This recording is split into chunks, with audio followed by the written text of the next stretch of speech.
Mesdames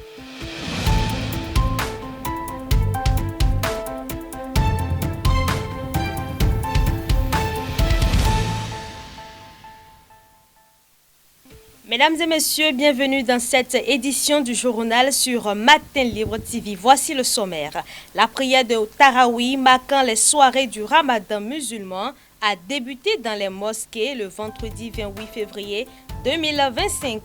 Nous étions dans la mosquée de Djonké pour le constat.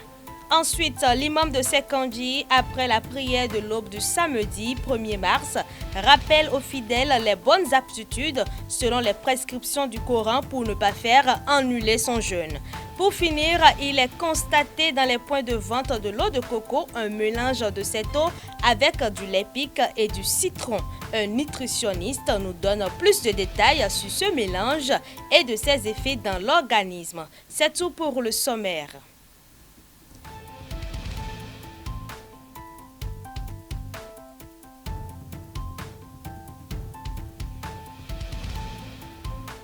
À nouveau, bonsoir. La prière de Tarawih, marquant les prières pendant le mois du Ramadan, a débuté le vendredi 28 février sur toute l'étendue du territoire. À la mosquée centrale de Djonké, les fidèles étaient nombreux à cette prière. L'imam de la mosquée nous parle de l'objectif visé dans ce mois pour les musulmans tout en évoquant les bienfaits du carême musulman. Voilà, nous venons effectivement de faire les prières qui marquent le début de ce mois. Nous demandons à chaque prière, à chaque fidèle d'adopter en succès les principes normaux, de la santé. D'abord de la santé. Parce que entre les objectifs fixés par la prescription du jeûne, c'est d'améliorer d'abord notre santé. Nous avons pris l'habitude de manger 3 fois, 4 fois pendant 11 mois. Ce mois, maintenant, nous allons nous abstenir de manger depuis l'aube jusqu'au coucher du soleil. Ça a un impact sur notre santé. Donc cela ne veut pas dire qu'à la rupture, que nous puissions remplir le ventre de tout ce que nous avons laissé dans la journée. Non, ce n'est pas là. Donc la question est que de faire tout possible pendant le mois de Ramadan, toi qui as déjà pris des poids, tu puisses essayer pendant ce mois-là de diminuer un peu ton poids, de diminuer le cholestérol, de tout ça. Donc à la rupture, de savoir manger ce qu'il faut. Et cependant, il y a aussi un autre objectif spirituel qui est visé par la prescription du jeûne du mois de Ramadan, c'est quoi? L'enseignement de la vérité. Comme l'a dit le prophète Mohammed sallallahu alayhi wa sallam, quiconque jeûne et qui n'essaie pas de s'abstenir de tout ce qu'Abraham a dit ou à faire, alors Dieu n'a point besoin de s'affaire de sa soif. Donc pendant le mois de jeûne de Ramadan, nous avons la puissance et le pouvoir nous s'abstenir de manger, ainsi que nous pouvons aussi montrer notre âme à ne pas faire. Ça, c'est l'objectif spirituel. Donc, j'exhorte tous les fidèles à la santé et la santé. Alhamdulillah, on remercie Allah subhanahu wa ta'ala qui nous a gardés jusqu'à ce moment et puis nous a compté parmi ceux qui vont avoir la chance d'accomplir la prière de cette nouvelle année de carême. Que Dieu soit avec nous, qui nous garde, qui nous protège, qui accepte tout ce qu'on va exaucer comme prière dans le mois. Il est toujours important de rappeler aux fidèles les prescriptions et comportements à tenir pour ne pas faire voir son jeûne annulé. Après la prière de l'aube de ce samedi 1er mars, voici les propos de l'imam de la mosquée de Sekandji. Si l'islam nous a recommandé de jeûner, c'est pas que de ne pas manger pour toute la journée. De ne pas mettre quelque chose, de ne pas consommer et ne pas boire seul. Tu dois jeûner avec les yeux. Tu ne dois pas regarder n'importe quoi. Tu dois jeûner avec les oreilles. Tu ne peux pas entendre n'importe quoi. Tu dois jeûner avec tout de savoir parler. Tu dois régler aussi ta parole. Tu ne peux pas dire n'importe quoi. Et si tu dis n'importe quoi dans le mois de carême, ton carême est en train de gâter un peu. Si tu regardes de n'importe quoi, si tu entends de n'importe quoi, il faut essayer de te ressaisir de toutes les mauvaises choses. Tout ce qui n'est pas bon à un bon être humain, il va te ressaisir.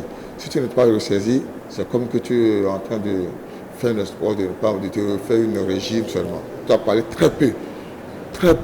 Je ne parle pas de n'importe quoi, ce que l'on regarde dans les réseaux sociaux maintenant en disant que vous devez voir les sociaux. Il faut savoir entendre, de ne pas écouter de mauvaises choses.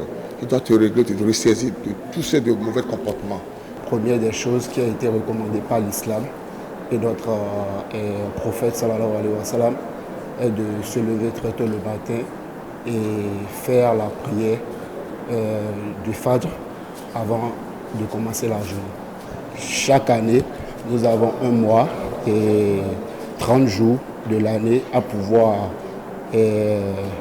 nous concentrer et faire les 30 jours de carême pour mieux adorer notre Dieu. Consommez pas tous, l'eau de coco hydrate l'organisme. Chez les vendeurs, cette eau est mélangée avec du citron ou du lait pique. L'équipe de la rédaction, en voulant savoir plus sur ce mélange, s'est rapprochée des vendeurs et d'un nutritionniste. Suivons ce reportage.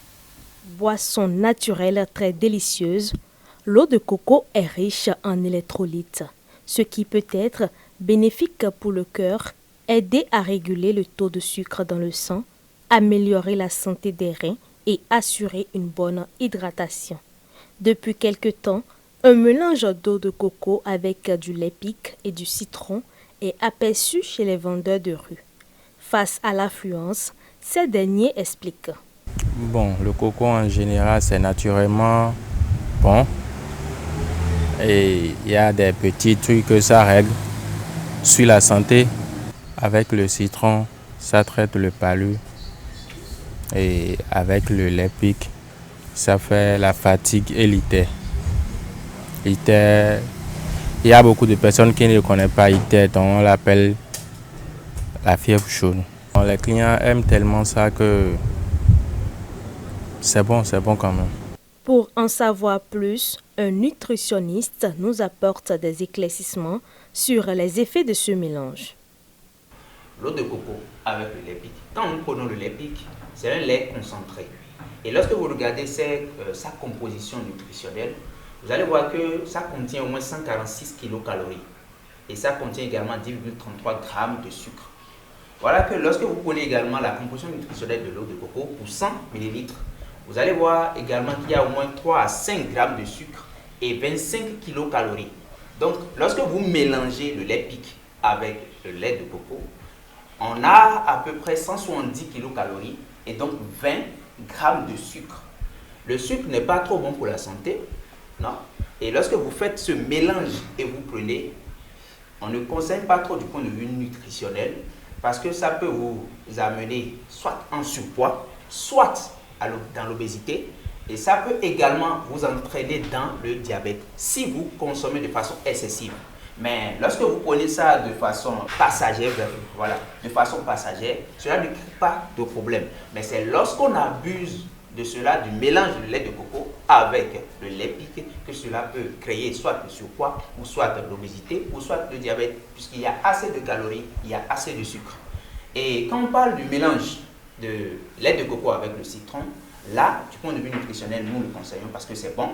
Quand vous prenez le citron est riche en vitamine C, c'est riche en fibres, c'est riche également en flavonoïdes. Et quand vous mélangez le citron avec le jus, l'eau de coco, voilà, ça participe maintenant au renforcement du système immunitaire. Ça participe également à la bonne digestion. Quand vous mangez et vous prenez ça, ça participe à la bonne digestion. On conseille souvent ça du point de vue nutritionnel. L'excès en toute chose nuit à la santé. Chacun doit être attentif à son organisme afin d'éviter d'éventuels problèmes de santé. C'est tout pour cette édition. Merci de nous avoir suivis. N'oubliez pas de vous abonner pour ne rien rater de nos informations.